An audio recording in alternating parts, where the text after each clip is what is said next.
على محمد وآل محمد. Please recite Surah Al-Fatiha for all the marhumin and marhumat.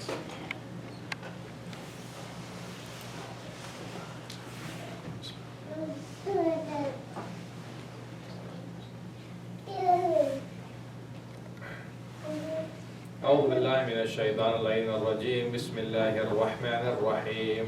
الحمد لله الذي لا يبلغ مدحته القائلون ولا يحصي نعمه العادون ولا يودعه المجتهدون.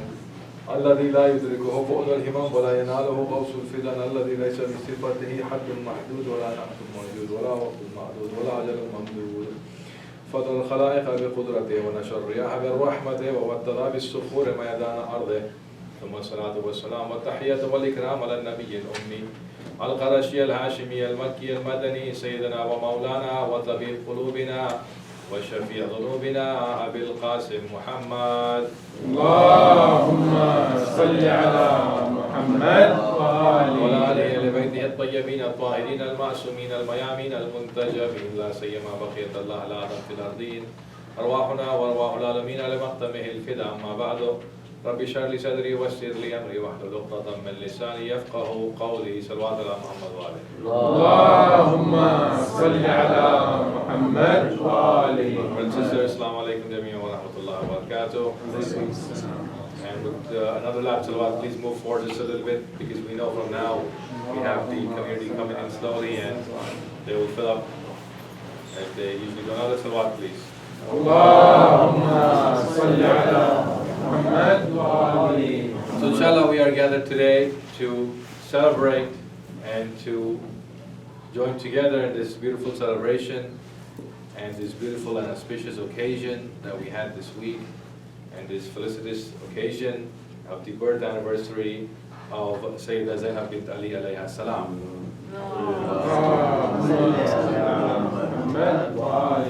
And it is a great pleasure for all of us, and we extend our congratulations to each other, to the mu'mineen across the world, in every part of the world, to our ulama and maraji, and especially to the imam of our time, Adallahu ta'ala farajahu sharif. And certainly the imam of our time is aware of two things. One thing is the importance of Sayyida Zaynab in the history of Islam, the role that this blessed lady, this holy lady, this important lady played in the history of Islam. That is what he's aware of, certainly, and he remembers that today along with us. And the second thing he's also aware of is you and I sitting here in this city and celebrating this occasion together. And like this, there are many people across this country, there are many mu'mineen across this country, there are many communities across this country, be that in our neighboring states, be that in other states, in other cities. And we have to think of ourselves not just as one isolated group here, but as one big network of communities that is across the country, alhamdulillah, and across the world, alhamdulillah, where we are celebrating this holy occasion together. And I want to share with you briefly some of the things from the life of Sayyida Zaynab. So as for the history of Sayyida Zaynab alayhi salam, she was born in the year 6 Hijrah. In what year? In the year 6 Hijrah, in the holy city of Madinat al-Nabi. And she was born, of course, 3 years after her elder brothers, Al-Hasanayn alayhim as-salam. And she was born at a time when the Muslim community was just about to grow. The year 6 Hijrah, at the end of the year 6 Hijrah and at the beginning of 7 Hijrah was when the Holy Prophet signed the Treaty of Wiladah, and then the energies and the activities of the Muslims were now engaged not in war because they were fighting, and this peace treaty of Wiladah gave them a lot of energy to do the tabligh of Islam, to spread Islam. And within 2 years, when the Holy Prophet went back to Mecca, and when he conquered the city of Mecca without shedding any blood, that is when the Muslimin had gone from 2,000, I've said this, I'm going to repeat this again, to 10,000, 500% increase. And she was born at the beginning of that period. So certainly she witnessed in her beautiful life many of the activities of the Holy Prophet Muhammad sallallahu alayhi wa alihi wa sallam.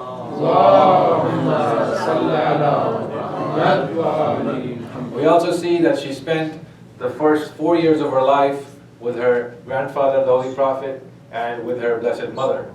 So the first 4 years of her life she spent with these people, and she spent the, another salawat please.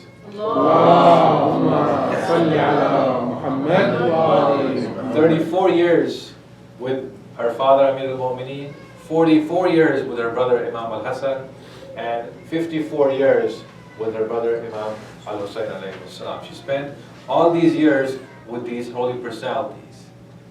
And if you count all those numbers, 34 plus 44 plus 54, and I believe you get to something like 130 odd years. So total she spent 130 odd years with the Masumeen of her time, with the first Imam and the second Imam and the third Imam. So that is a lot of accumulated years she has that she is in the company and she is with these holy personalities and she is watching them and she is observing them and she is looking at how they are dealing with the challenges of their time. She is looking at how they are dealing with the opposition of the time. That she is looking at and she is learning from how these holy personalities are guiding the Muslim Ummah and the Muslim community, from the men and the women, from the old and the young, from all these people. She's witnessing how these personalities are operating in their activities and how they are personally with Allah subhanahu wa ta'ala and with their families and with the communities.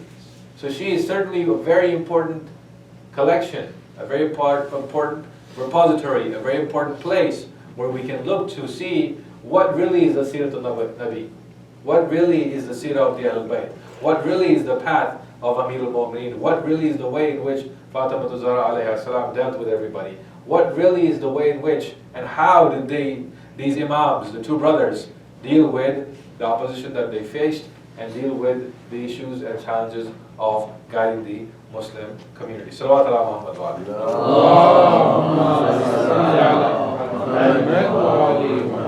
Another salawat please.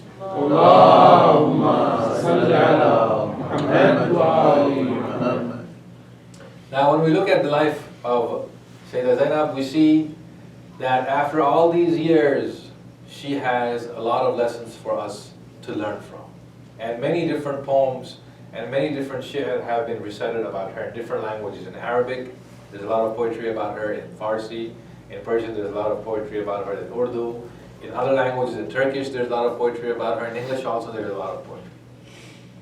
And many different poems have been said in her praise. And this culture of poetry and recitation, we do not have any today, but inshallah, if we have anything, and we can have a competition where we have the young brothers and sisters write something for Sayyidah Zaynab alayhi salam and share that with the rest of the community. Because this is one way in which we express our devotion, one way in which we express our love, one way in which we express our attention toward her. Now, there's three things I want to share with you briefly about her life. Three things from her life. I mean, we can spend all night until Fajr speaking about the life of Sayyidah Zaynab and about her fada'il and about her greatness. But only three things, inshallah, I want to share with you, and we can see how they were important in her life and how they are important with us today and what we can learn for into the future. Salawat ala Muhammad. The first thing I want to talk to you about is her leadership and her organization. Okay? Her leadership and her organizational skills. When we mention Sayyidah Zaynab, people think mostly of one thing. We think of Karbala, correct? And we think of Sham, correct?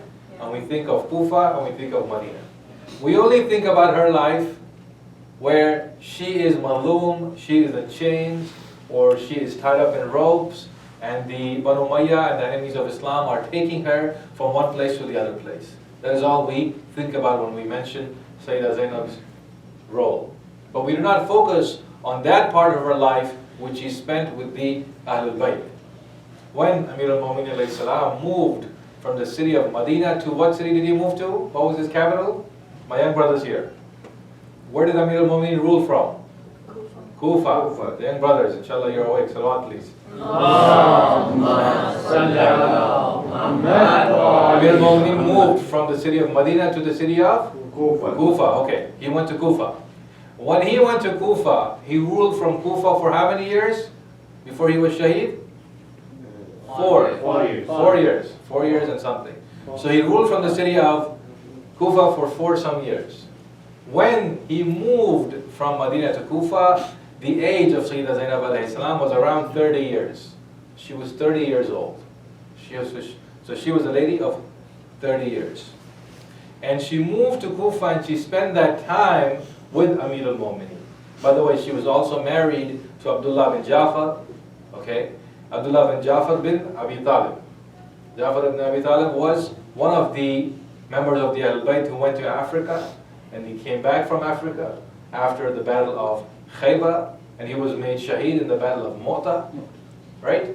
And Sayyida Zaynab married his son, Abdullah, and they had 4 children together and 1 daughter.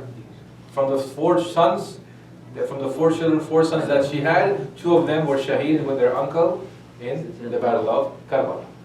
So now Sayyida Zaynab, when she goes to Kufa, the first thing that happens, one of the first things in history that happens when Amir al-Mu'mineen is in the Masjid of Kufa. You might have seen the Masjid of Kufa. It is a very big place, and even today it's a very big masjid. It's one of the older masajid, and there are places for all the Anbiya when the Anbiya came and they worshipped and they prayed over there. There are places at musallas in that masjid and in the Masjid of Sahla in the city of Kufa. In this Masjid of Kufa, when Amir al-Mu'mineen came and he announced that he will make Kufa as his capital, as his place from where he will rule, because the Muslim Ummah is now becoming divided, sadly, because of the activities of the previous Khalifa. There's a lot of tension in the Muslim community. Egypt has its problems, Syria has its problems, other places have their problems. So when Amir al-Mu'mineen is ruling, of course you expect that people are coming and asking him for something good. They're asking him for stability, they're asking him for strength, they're asking him for power. And one of the first things that happens when he comes to Kufa is all the ladies of the city of Kufa, all the women of the city of Kufa, all the mothers and the sisters and the daughters of the men of Kufa, they come to him in the masjid in Kufa and they say to him, these ladies say to him, "O Amir al-Mu'mineen, we have one important request from you. We have one very important request from you." And he says to them, he asks them, "What is this request that you have?"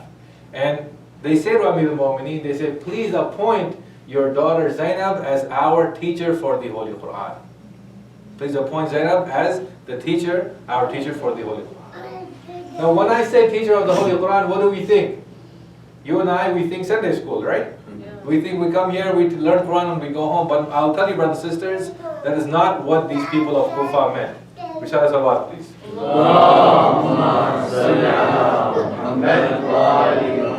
That was not the intention of these ladies of Kufa. When they wanted to appoint Sayyida Zaynab alayhi salam as their teacher for the Holy Quran, that means that their whole social life, like your social life here, their whole economic life, like the economic life here, their whole domestic life, like your domestic life here, all that had to come back to Sayyida Zaynab. She became their leader. Because the knowledge there was the Holy Quran. People did not have universities like we have today. People did not have degrees like they have today. People did not have full-time occupation and job like we have today. Everything had to go back to the madrasa or to the masjid. And in the masjid, what was being taught to each other? The Quran. So Sayyida Zaynab, she became the leader of the women of Makkah by becoming their main source for the knowledge of the Holy Quran, subhanAllah. And she taught them the Holy Quran. And you will say to me, okay, this happened maybe for a few years and that changed. But if you look into the history of Islam, you will see that the school of the Holy Quran, you have different qira'ah, correct? Different ways of reciting, correct? The Holy Quran is recited in Hafs and Asim. Where is Asim from? Kufa. Okay? It's recited by Khalaf and Hamza. This is the ways of qira'ah. Okay? Khalaf and Hamza, for example, the way they recite is very different. When you listen online, you will see that the way of recitation of the words of the Holy Quran is not Musa, it's Muse, for example, in Khalaf and Hamza. This is how they do the qira'ah. All the different schools of the Holy Quran, all the different ways of reciting the Holy Quran, many of them go back to Kufa. Kufa became a very important center, a very important markaz, a very important place where the Quran was being taught. And all these people who are the teachers of the Holy Quran, who are the speakers of the Holy Quran, who are the Qurra or the Qaris of the Holy Quran, they come from Kufa. And I will say to you and I will argue that the seeds of this Quran movement that changed the Muslim Ummah were laid by Sayyida Zaynab bint alayhi salam.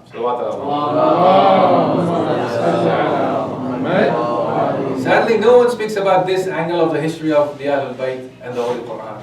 No one is interested in learning that Sayyida Zaynab alayhi salam, she put herself with her organization and leadership in that place in Kufa where she taught the women, and of course the men also, because this is the granddaughter of the Holy Prophet who was teaching them the Holy Quran.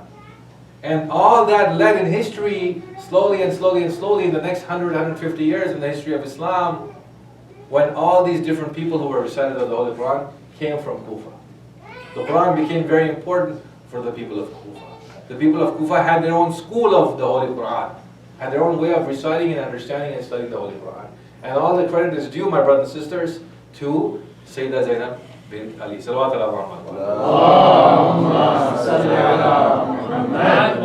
So I say to you that the leadership of this brave lady, one of the things is her leadership is extremely, extremely important.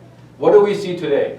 We see today that the image of Islam from the inside and the outside is that the ladies have no role in this culture or in the center or in the masjid, anywhere. That is what people generally think outside the community. They don't realize that in the school of the Ahlul Bayt, the important position of women is very important. The connection between the Risala and the Imama comes from a holy woman. The lady is the connection between, she is the wali who connects the Holy Prophet to the Imams that come after him. And the challenges that we see in America today, for example, in the world today, can be answered by going back to Sayyida Zaynab. Some of you might have heard in California, in LA, recently a masjid was started by women only. So it is a masjid, it is run by Muslim women for Muslim women. So the Imam is a Muslim woman, the Khatib is a Muslim woman. The programs are held only for women. It is not like, from what I know, the men are not banned from coming, but it is led for women by the Muslim women. Very interesting. Now what that reflects, what that shows, is that all the women of the Muslim community are able to answer their needs and are able to organize themselves. And I think, speaking to my sisters in our community here, wherever else, that our sisters should be aware that what their role is in this community is extremely important. Because unless both the brothers and the sisters are functioning fully, then only can all the roles be met. For myself, I of course am a man, and there's only so much I can speak about or even understand about the issues of sisters. Correct? As we as men sitting in this part, there's only so much we can understand. There are some things which we certainly need a sister and a lady to come forward and take a role of leadership so that those issues for those sisters are answered. And that is what Sayyida Zaynab did. That is what Amirul Mu'mineen did in the city of Kufa. And unless we do that in our Muslim communities everywhere else, and this example in LA is only one example where this is happening in their own specific context, we will not be able to answer all the needs that we have of our community. Salawat ala Muhammad.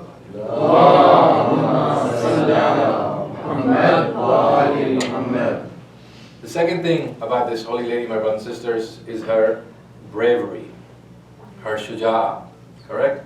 When we think about the journey that they made from Karbala to Kufa, from Kufa to Damascus, from Damascus back to Kufa, and then to Medina, this travel between 1 year or 2 years that they were traveling, we think of her as someone who was not there to support or help, but she was only there as a victim. She was a victim of these people who were doing these things. But one hadith and one event I found, which really you have to go back and look into history, and you will see the dawah and the role of Sayyida Zaynab alayhi salam. You see, and this is related from Imam Ali ibn al-Hussein, Zayn al-Abidin alayhi salam. We find in one of the books that the fourth Imam is relating about her bravery and about her shuja'ah. What does he say? He says that one day, when they were traveling from Kufa to Damascus, all the heads of the shuhada, including the sons of Sayyida Zaynab, are of course on the spears, and they are being carried. And right next to them are the camels and the horses on which the members of the Ahlul Bayt are being taken. And after the assassination of Imam Hussein, you will agree that it is a very sad time. It is a time when the morale of the Ahlul Bayt and those people with them is broken. The families are scattered, Imam Hussein is murdered, the companions of Imam Hussein are killed. There really is no strong presence of the male side of the family. There are ladies who have lost their husbands, who have lost their fathers, who have lost their children, and they are going on their journey. In the middle of all this, Imam Sajjad is very sadly sitting on this camel, and he's being taken from Kufa to Damascus. And what do we see? What do we see? We see that he's relating this hadith.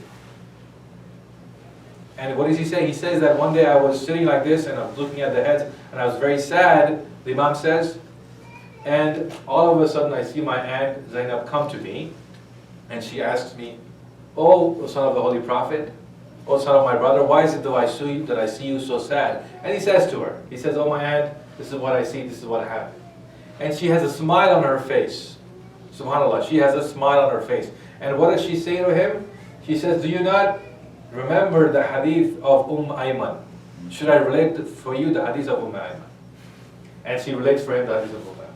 But I want to pause here and I want to tell you a little bit about this lady, Ayman. All of you have heard about Fidda, correct? Yes. Fidda, Sayyidah Fidda, who was one of the ladies who served the Ahlul Bayt, correct? Yes? Ayman was one of these ladies as well. She was someone who took care of the Holy Prophet after the death of his mother, and she was someone who the Holy Prophet respected very much, who he loved very much.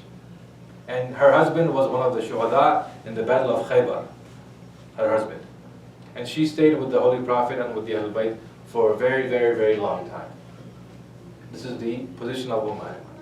And she is extremely respected lady by the Ahlul Bayt. And the way, I will not mention that because the way she is mentioned in some of the sources, like Ibn Abi Dawood and Tabarani, I cannot even mention on the mimbar. That is how she is mentioned in some of the sources of our brothers. Really, it's shameful how they are presenting her in that hadith. They have a few hadiths about her. It is very disrespectful. I cannot even say that from the mimbar. But in our sources, in our books, she is someone who has very close attachment to the Ahlul Bayt. Salawat ala Muhammad wa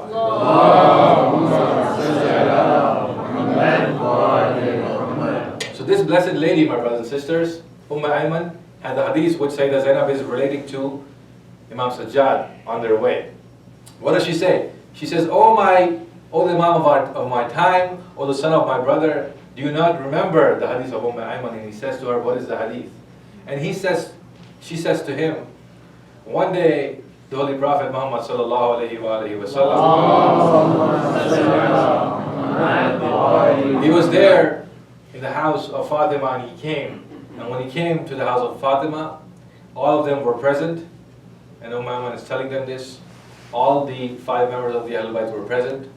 And he asked for some food. And they brought him some food. They brought him some milk and some dates and some butter. And he ate these things. And then he washed his face. And he did masa to his head. And then he went into sajda for a long time. And he was thanking Allah subhanahu wa ta'ala for his Ahlul Bayt. And he was sad over what would happen to them in the future. And Jibreel came to the Holy Prophet and he gave them good news that the Imams of the Ahlul Bayt and their true followers, their lovers and their followers, will be in Jannah with the Holy Prophet. Now this news was the hadith of Ayman, which Sayyidah Zaynab again told to Imam Sajjad on the way from Kufa to Damascus. And what was the result that happened? The Imam smiled. The Imam looked at his aunt and he smiled. He said, "Oh, my aunt, thank you for relating this hadith to me. And thank you for repeating the position of us and our followers of the Ahlul Bayt." Salawat ala Muhammad wa alihi. So brothers and sisters, you see this bravery of this lady that despite all the challenges, despite the fact that the leader of the community there, Imam Sajjad, is sad, she has the strength and the shuja and the bravery to relate this hadith and to bring a smile to her face and to bring a smile to the Imam of the time. It's very important that she does this. It's very important that she does this. And she did it at that time. It takes a lot of strength. You cannot imagine, I cannot imagine the suffering that the ladies of the Ahlul Bayt went through, and the suffering that the Imams of the Ahlul Bayt went through, and the people of the Ahlul Bayt went through. But despite all that, it takes a lot of courage and bravery for her to do that. And today I tell you, I want to share with you, the same thing that we have to be brave. Our sisters and our brothers have to be brave in a society, in a community where Islamophobia is growing. After this movie about this American soldier was released, Islamophobia, they say, has tripled in this country. Tripled. Only today we heard some news of some brother in the south somewhere, in Kentucky somewhere, whose life was taken because he looked Muslim. He looks Muslim, and the media automatically says the person who took his life has some mental problems or something. Very nice way the media has of talking about these things. So this bravery, and I don't mean anything else but except in having courage about your deen, having courage about wearing hijab, having strength about wearing this hijab, which is a sign of Islam outside. The fathers and the brothers and the sons need to support the sisters who want to wear hijab. They need to support their mothers and their daughters when they want to wear the hijab. And they have to encourage them to wear the hijab. If they don't do that, then where is this deen going to go? It becomes very difficult for the sister to do that if she has opposition from her family, correct? If her father, if her brother, if her son is not supporting her, it becomes very difficult for her. And when she does this, she is representing Islam for the entire family. People might look at you and not think about Islam. When they look at her, they certainly see Islam. And the bravery comes from her, and it comes from you to have this courage in this society, in this environment, to stand up and to present ourselves as Muslims, to present ourselves as people of peace, to present ourselves as messengers of Sayyidah Zaynab alayhi salam.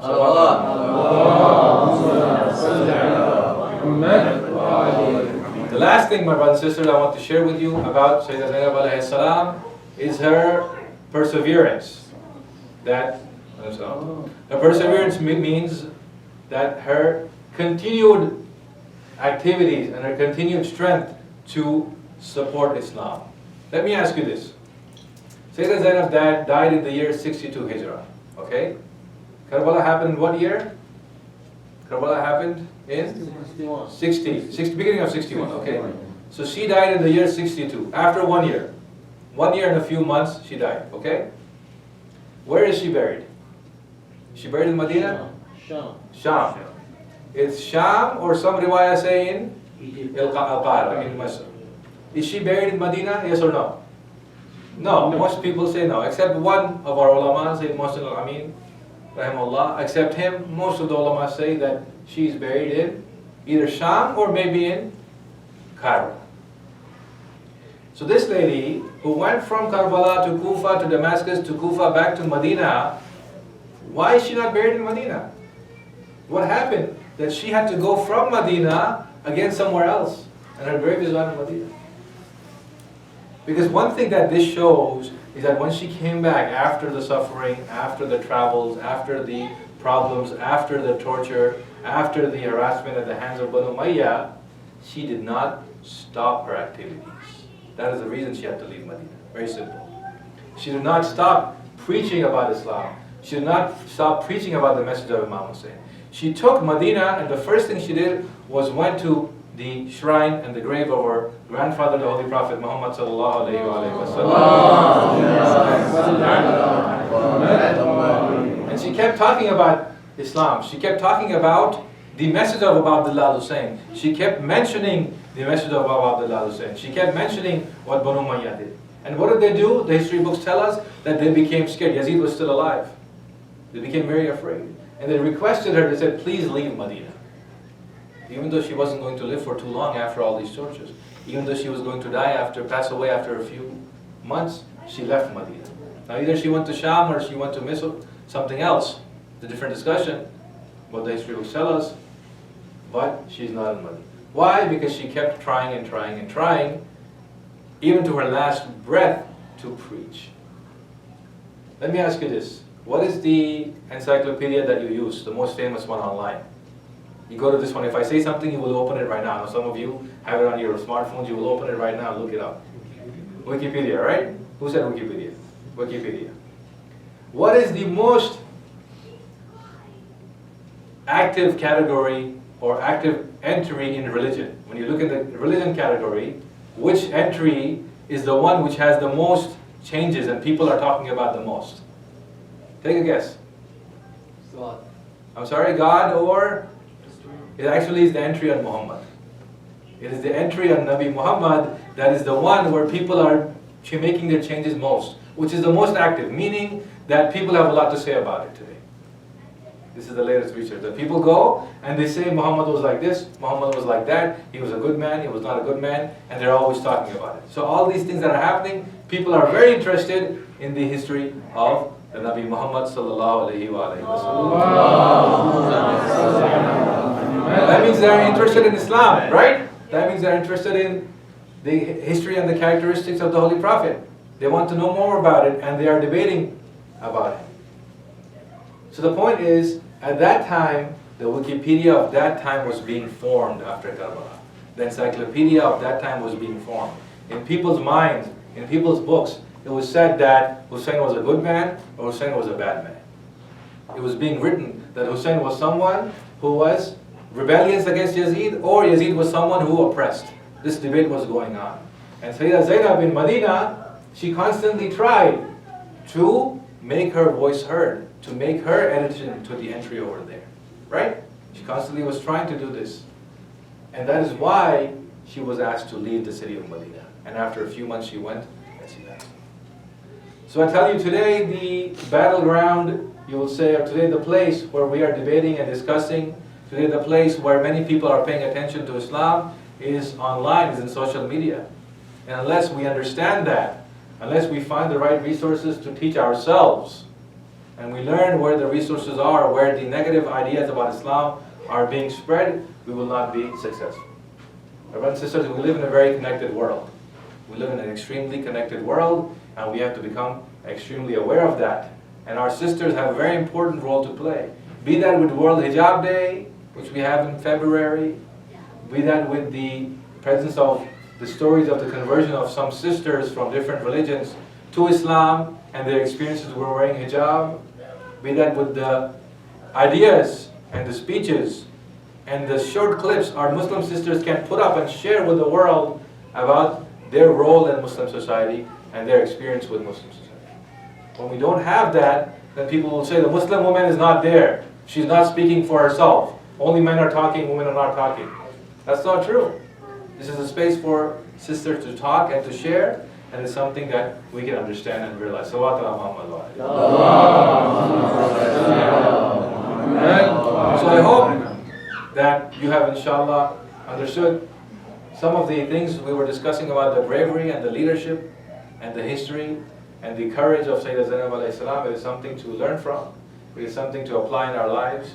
It is something not to forget. And next time someone says something about the position of women in Islam, you can say, look at this history, look at this personality, look at this holy lady who is very important, who is extremely important in saving and protecting the message of Islam after Karbala, and to share that with the rest of the world. Salawat ala Muhammad.